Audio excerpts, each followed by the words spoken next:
Chapter 2. Dinner for Two.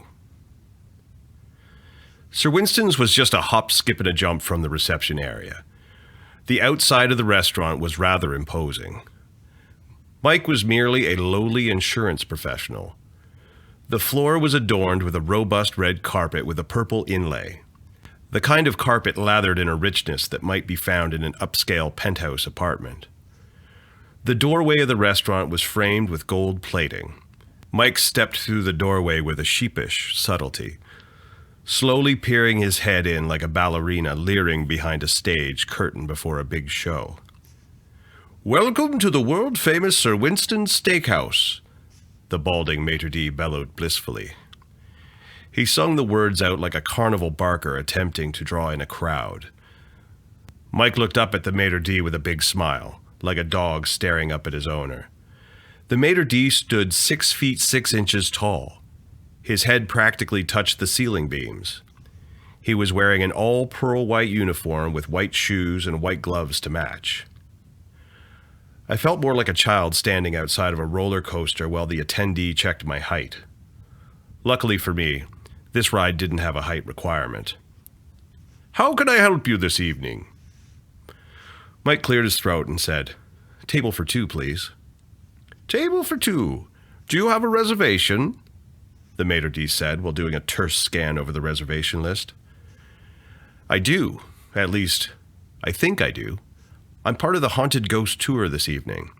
"Ah, I'll seat you next to the other tour guests," he said while readjusting his lapel. Ding ding, ding ding, ding ding.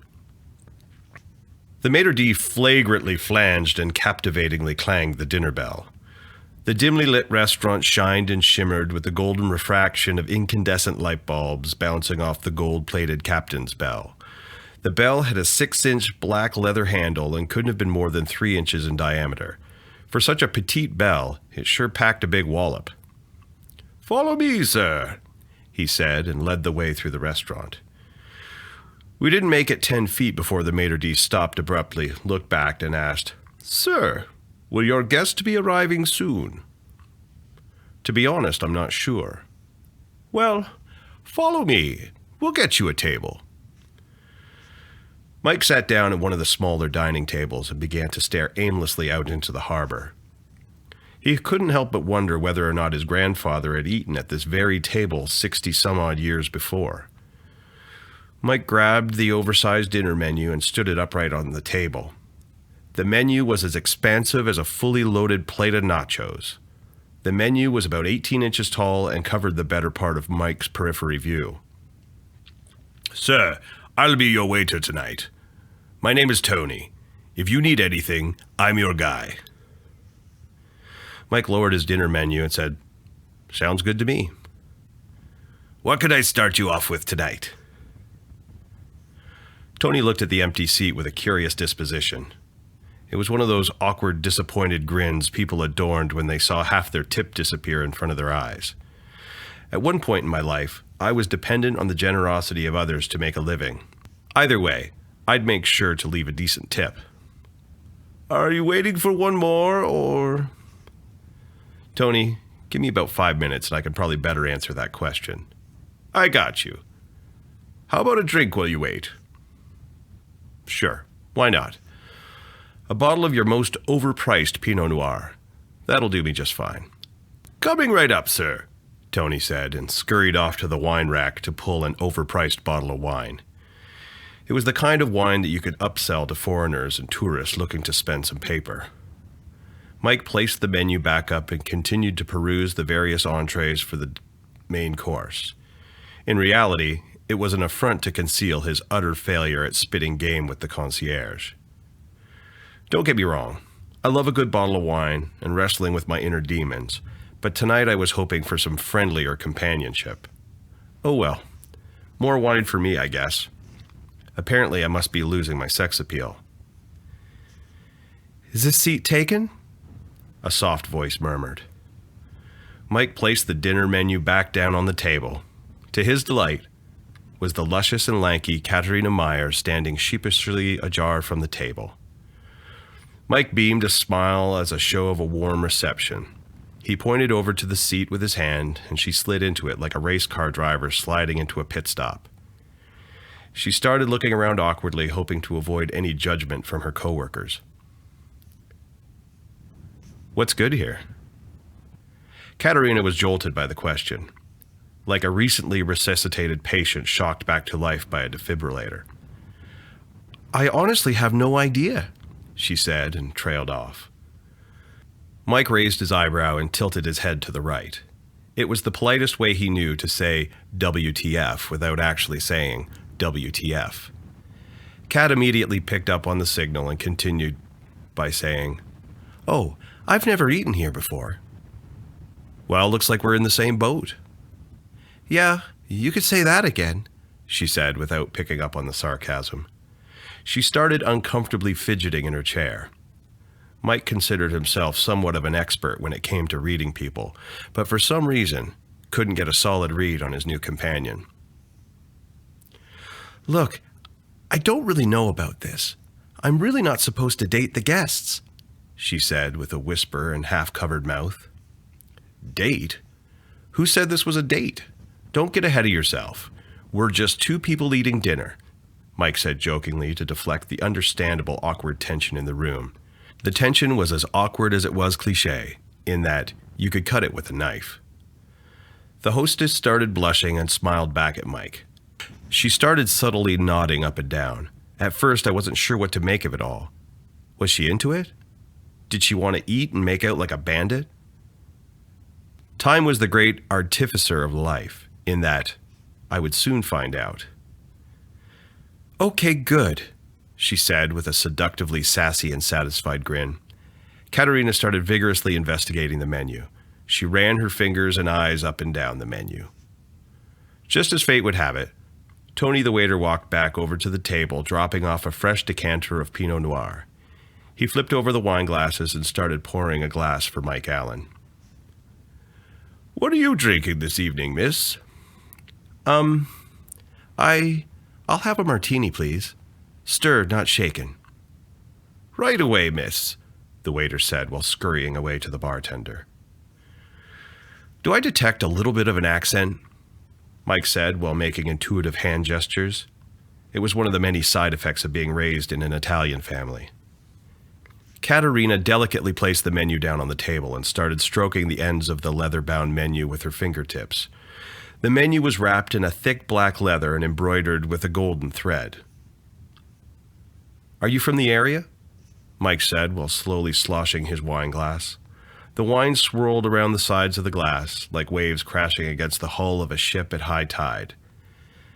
Katharina winced a smile and said, "Nope, and don't bother guessing." Mike put his hands together and rubbed them for a moment. He was intrigued by the challenge and fancied himself an expert at deductive reasoning. He raised his eyebrows up in excitement while putting the pieces of the puzzle together. "You'll never guess it," she repeated. "Only one way to find out. Give me a hint." She shook her head despondently. Although she protested initially, Mike knew she was equally game for watching him blunderbuss his way through a seemingly impossible exercise. The waiter slid on by the table and dropped off the martini glass for the lady. "I could give you 10 hints and you still wouldn't get it." "I just need one," Mike replied with a jovial and pompous tone of voice. "Just one? Okay, I'm game. My parents are from nearly opposite sides of the earth." "That's my clue?" "A second ago you were Sherlock Holmes.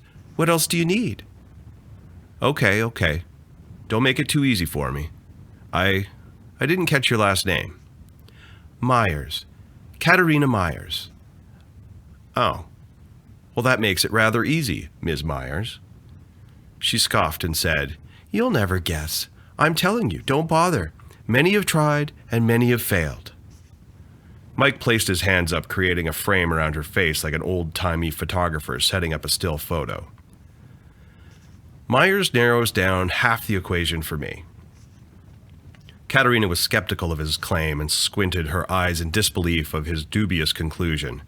She started stroking the menu with her index fingers. The leather had a coarseness created over years of being exposed to salty sea air. Does it? She said, while rubbing the brim of her martini glass with her index finger.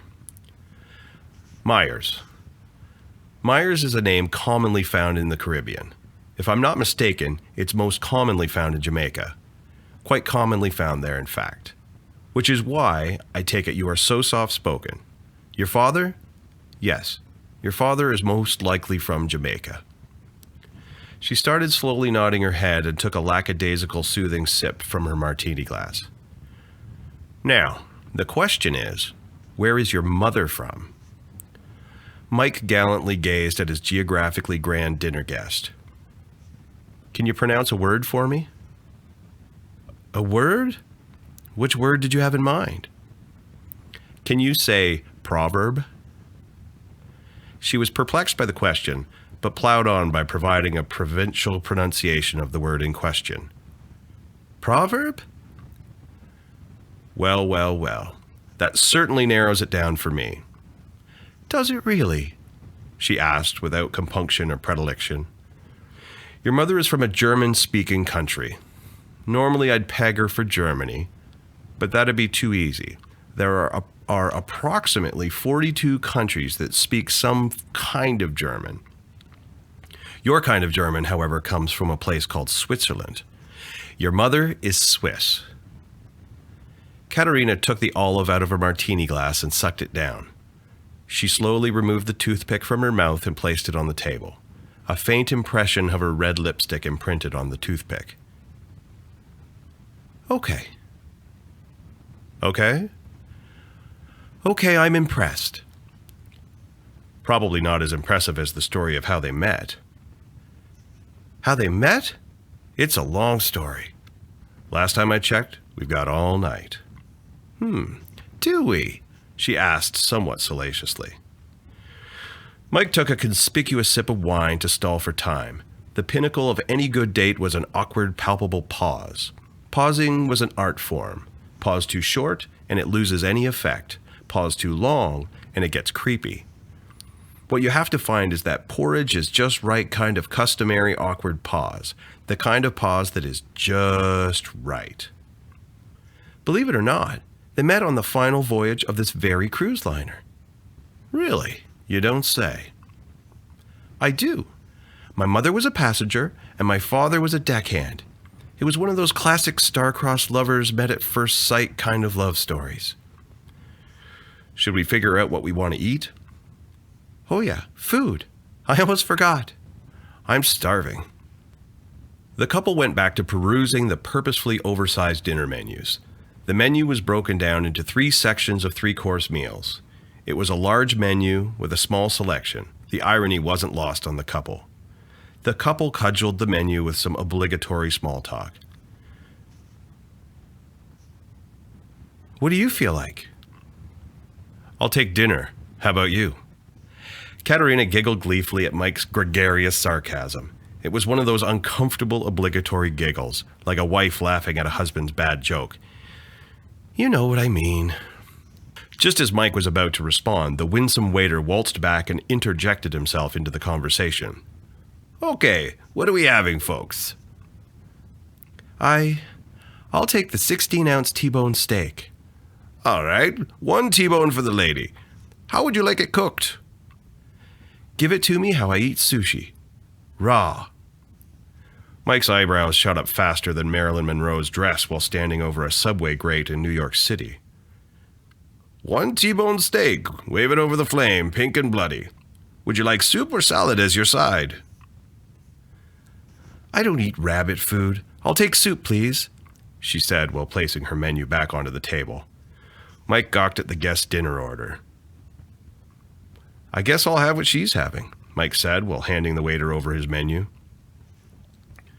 The couple conjoined in the cozy comfort of cheeky conversation. The waiter would occasionally chime in with the couple. Here and there he popped in to make his presence known and the guests feel a sense of comfortability. Mike took a large bite of his appetizer and asked, So, how does someone come to work on a haunted cruise liner turned destination hotel? Katharina took an equally obnoxious bite of her appetizer and explained, I ask myself the same question of almost every day. She sat there pondering the answer while gulping down some wine. The redness of the wine projected a protuberant purplish shadow around the bottom of the glass as she placed it back on the dinner table. The glass made a large clink. You see, I love to travel.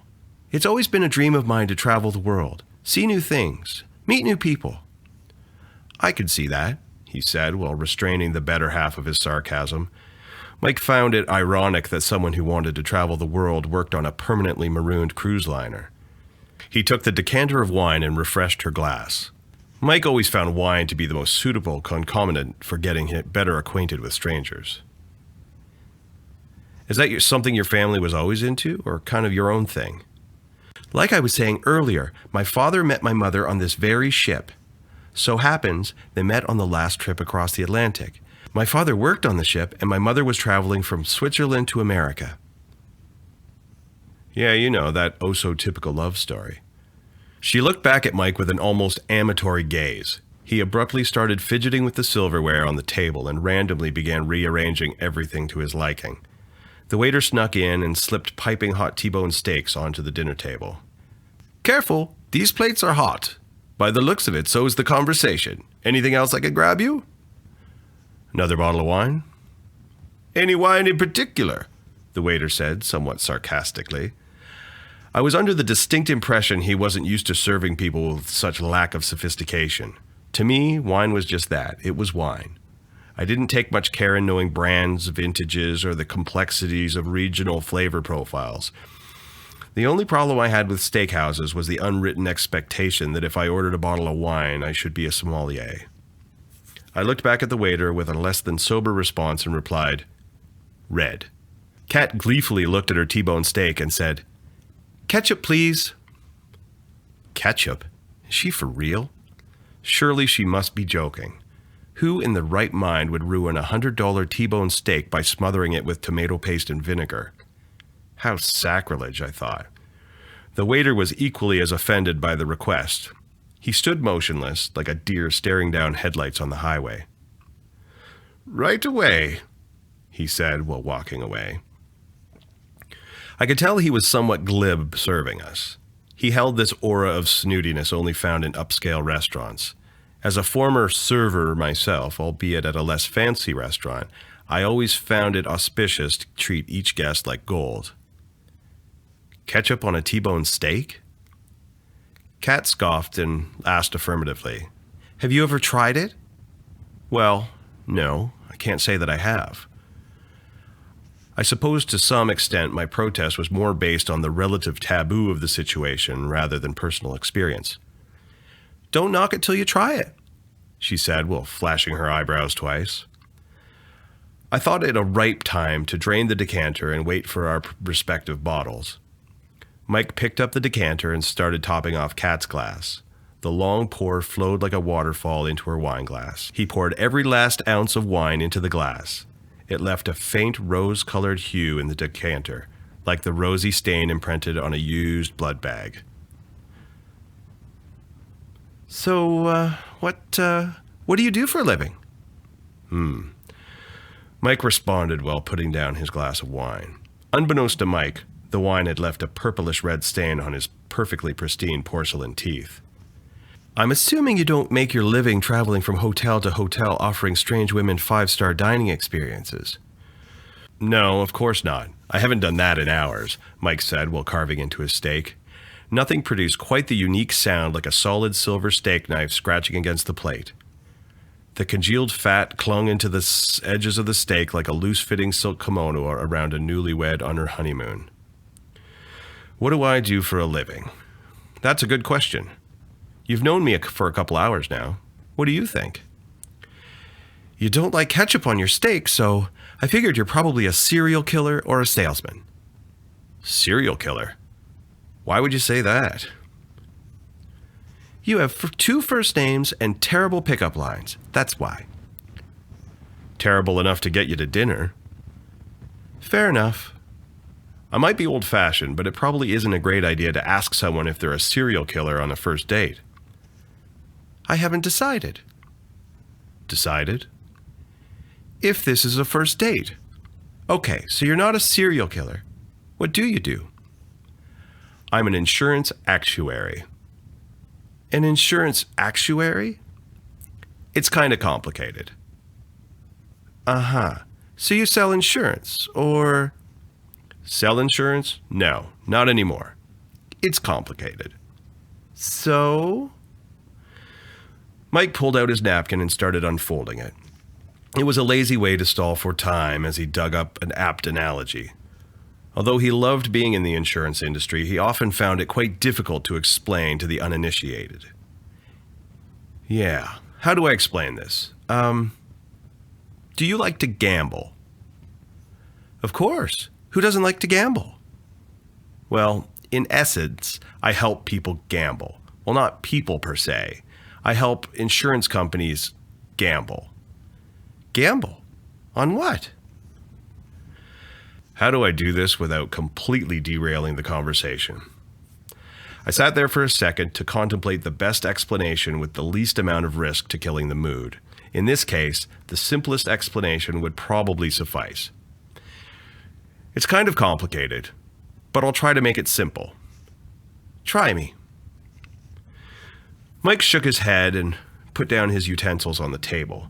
He started looking around the room while dabbing his mouth with the corner of his napkin. Somehow, he felt, that would make his observations less conspicuous to the other guests.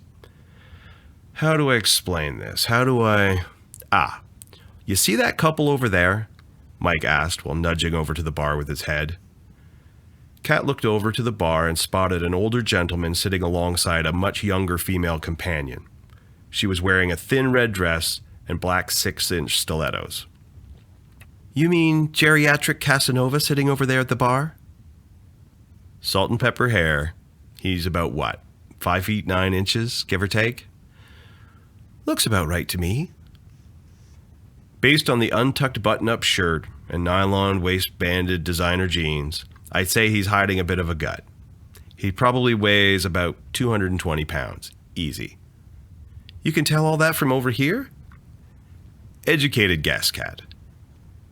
I'm assuming this is going somewhere. Mike twirled his wine glass and said, if you were to guess, how long do you think the average male life expectancy is in the United States? Kat scoffed at the question and said, I have no clue. Mike picked up the water pitcher on the table and gestured to refill Kat's empty glass. She smiled and graciously held out her glass. Over or under 80? He asked to the backdrop of pouring water, ice cubes plunging into her glass, making several audible thuds and clangs. She smiled, and Mike took that as a sign to stop pouring. You see people all day, every day. You see young people, you see old people.